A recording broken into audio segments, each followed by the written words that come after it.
अस्सलाम वालेकुम नाजरीन, मैं आपको होस्ट मोहम्मद फ़हीम और आप देख रहे हैं उर्दू टॉक टीवी। जैसा कि आप जानते हैं रमज़ान मुबारक का महीना है। पिछले रमज़ान की तरह इस रमज़ान भी हम रमज़ान पैकेज लोगों तक पहुंचा रहे हैं डोर टू डोर।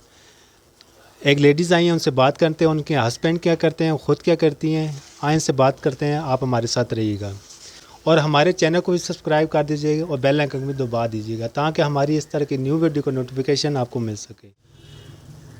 हमारा एम ये है कि इस तरह के मुस्तहिक लोगों तक हम राशन पहुंचाएं। और अगर आप भी आउट ऑफ कंट्री हैं या कंट्री में हैं तो अगर आप भी हम इन लोगों की मदद करना चाहते हो तो हमारी जीमेल आईडी पे या व्हाट्सएप नंबर पे रब्ता कर सकते हैं और डोनेशन कर सकते हैं।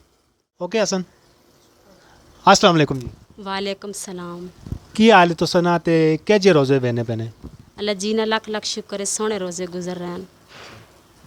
ते तुसने हस्बैंड की करने मेरे हस्बैंड गाना बजाना कर देन, माशाल्लाह सोहनी आवाज़ ही ने ते गाना वजारा की करने, कुछ ढोलकी बजाने, पियानो बजाने, बांसुरी बजाने, की बजाने? नहीं वो वाजा बजाने नो अच्छा, ते मेरे भाई ढोल बजाने। माशाल्लाह। ते सिंगिंग कौन करना है, गाना कौन है? मेरा घरे वाला गांदा अच्छा, ते वो पीछे ढोल बजाने। सही है। तो ये काम कितने अरसे तो करने पे? बहुत बहुत सारे अरसे तो करने पैन भाई। मैं शादीशुदा नहीं थी दी, मेरे घरे वाला गाना भाई वाजा सीखना ही चाची करे तो हूँ माशाल्लाह बहुत वाजा सीख गया। माशाल्लाह सोहना बजाना वाजा। ते तुसा ना कोई ग्रां कोई इलाका, तुसी केड़े इलाके ने?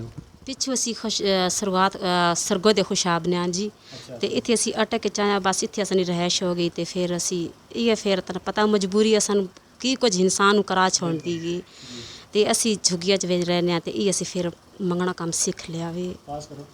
क्योंकि असी फिलहाल तुसा ने रमज़ान जा रहा है ते असा ना पैकेज भी तुसा मिल गया ने ना? सही है, क्यों नहीं मिल गया। अल्लाह जी मालिक जिसने भेजे अल्लाह उसको मालिक तंदुरुस्त करे, जिसने जिन लोगों ने हमको दिया अल्लाह पाक उनको और दे। नहीं हम तुसी उर्दू बोलने लग गए हो ते जेड़ा पूछा ना वही दूसरा बोलो, ठीक है? ते तुसी आको आम जी मिल गया बस गल। ते असे जेड़ा रमज़ान पैकेज ही तुसा मिल गया ना? जी मिल गया। ते अच्छा रमज़ान जा रहा है ते रमज़ान में तुसन खावन फिर की करने पैन, कोई मजदूरी वगैरह करने या किस तरह गुजारा फिर होना? असी मेरा घरे वाला कणक वगैरह काट रहा ना ते कोई गाशा लगा दे ते 1200 1000 एक तिहाड़ मिल जल्दी है ते कणक काट रहा ते रोज़े रमज़ान रोज़े रख रहे वे। पास करो एक ही ज़रा जूम ते असा ना जेड़ा रमज़ान पैकेज है असा पिछले साल भी लोगों तक पहुँचाया है ते इस दफ़ा भी मुस्तहिक लोगों तक पहुँचाया है ते तुसा भी मिल गए? जी मिल गया। ते जिस तरफों मिला ने उसका नाम है शुमैला शेख। कोई शुमैला शेख हाँ कुछ आखना चाहने हो, कुछ दुआ देना चाहने हो? अल्लाह जी सा इतना होर देवे, जे कदी शादीशुदा तो अल्लाह जी बच्चियां चा बाद रखोस, अल्लाह परेशानियां दूर करोस। ते जिस दी वजह तो जेड़े असी टीम है असनी वजह तो कि रोज़ा रख के तुसा ना इतनी गर्मी समान वगैरह आन के तुसा तक पहुँचाए ते असा भी कुछ दुआ चाह दो।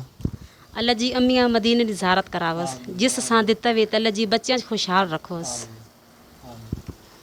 जी तो नाजरीन इस तरह की और वीडियो देखने के लिए हमारे चैनल को सब्सक्राइब करें और बेल आइकन को दबाना ना भूलिएगा। ये बहुत नेकी का काम है रमज़ान मुबारक में। दुआ में याद रखें अपने होस्ट मोहम्मद फ़हीम को। अल्लाह हाफिज़। सही है।